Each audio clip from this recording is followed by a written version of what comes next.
Hey, what's up everyone? Morey Croson here, and today we're going to be talking about how to improve your speed by improving your foot contact time. I'm going to start the video right now. This is the newest edition of the Performance Lab. Reach your individual goals. You don't want to just talk about straight line speed. We also want to talk about your ability to be quick. We break down your video. Let's make you into the quarterback I know you can become. All right, so if this is the first time you watch one of my videos, I really go deep into the biomechanics of how you can get faster. A lot of times breaking down some of the best sprinters in the world. For this in particular video, I'm going to be doing just a video from an athlete that came into the lab, and we were working on some of the things within his big toe and also some of the things within the mechanics in general. And I recently, and I'll put this video above, found that there's a very, very helpful video about the ankle and how the impact with the ground when you're sprinting makes a big difference in, or when your foot's off the ground and on the ground, makes a big difference on what joints are going to be primarily being used, which is very, very important to understand when it comes to sprinting. And so what we're going to look at here is going to just be how the athlete's hitting the ground, okay? And we're going to go through the first 4 steps. I think those are the most critical steps, right? And we see here, and overall the thought process is within this first step, we need to get that foot down as quickly as possible, right? But I'm going to give you some of the cues that we went over and, some of the ways that we helped him and some of the ways that he can still continue to improve. Now we see the first step here.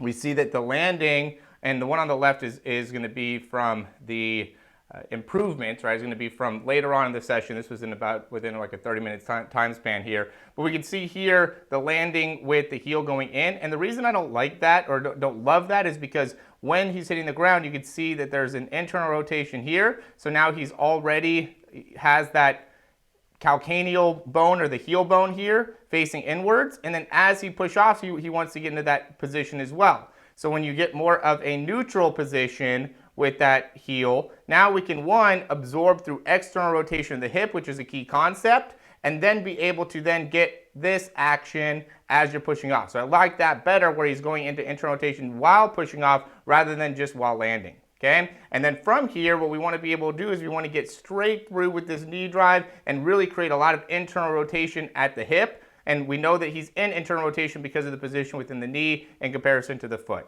right? And this is already something that he was getting into, but we're just really isolating it a little bit more here, so then he could really see it and feel it. And then when he's hitting the ground, what we want to be able to do is we want to really get into a focus of supination of pronation and avoiding supination. So on the left, he's in a little bit more supination while landing, right? And then on on the right, he's in a little bit more supination while landing, or on the left, he's more in pronation, okay? And we can see that by how the orientation of the foot is. So when you have the supination, you're going to be a little bit more like this. You're like pinky toe is going to be down, big toe is going to be up. Pronation is going to be more big toe down, pinky toe up. And so now when he's landing, again, we can see more of a neutral position within that heel. Now what I don't love and what I like better here on the right is foot underneath the hip.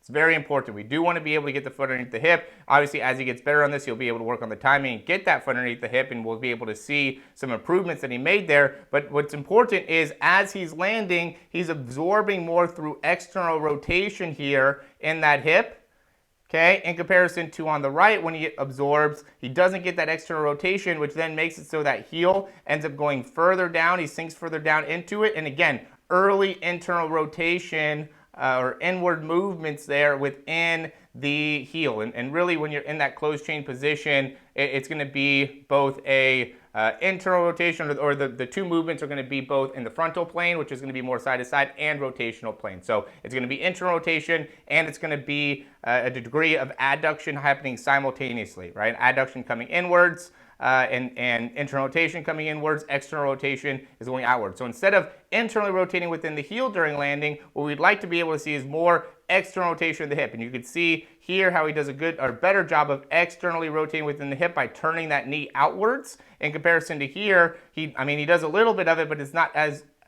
focused, right? It's not as good of a job, which makes it so then more of the landing gets taken in within that foot.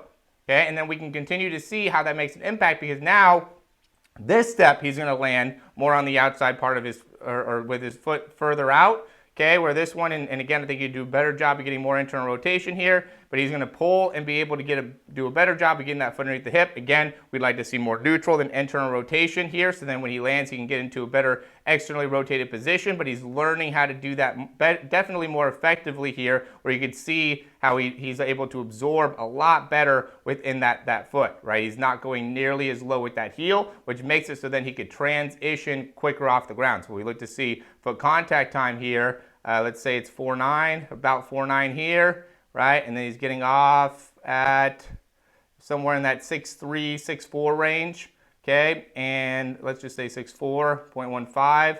And then in comparison to this, landing at about 0.81, okay?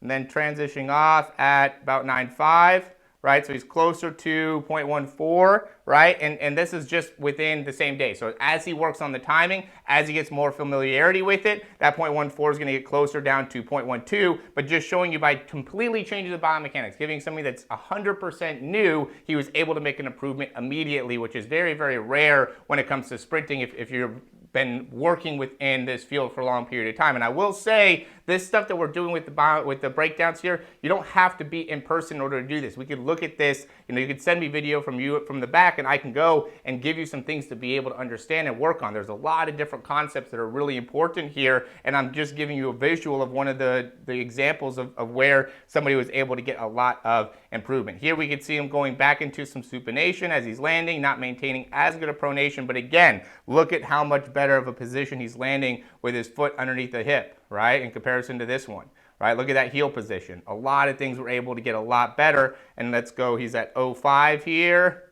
transitions, right? You can see how he ends up really struggling with accelerating off because of that, but it's definitely better than what we're gonna see here, right? He's down at, maybe 7.2. I would even say that was probably a little bit before that, but we'll still give him the benefit of the doubt, and then he's off at 8.7. So again, 0.15 compared to 0.13. These, I know this doesn't seem like a lot, but these hundredths of a second are critical when it comes to somebody running at top speed, okay? And so you have to understand how to be able to get off of the ground as quickly as possible. Again, understand how to be able to do it, right? There's one train of thought of being able to, just do it, right? Just be able to run fast, just be able to be quick, blah, blah, blah. If you understood that already, you wouldn't be watching this video. The reason you were going to watch this video, the reason you want to do these breakdowns, the reason that this is intriguing to you is because what you want to do is you want to understand how to be able to make that happen. And that's what we're doing by really focusing on the foot and how you could utilize the foot in order to run faster. So again, if you like the information, click that thumbs up down below and subscribe to the channel. If you have any questions or anything like that, you can leave those in the comments down below or write me an email.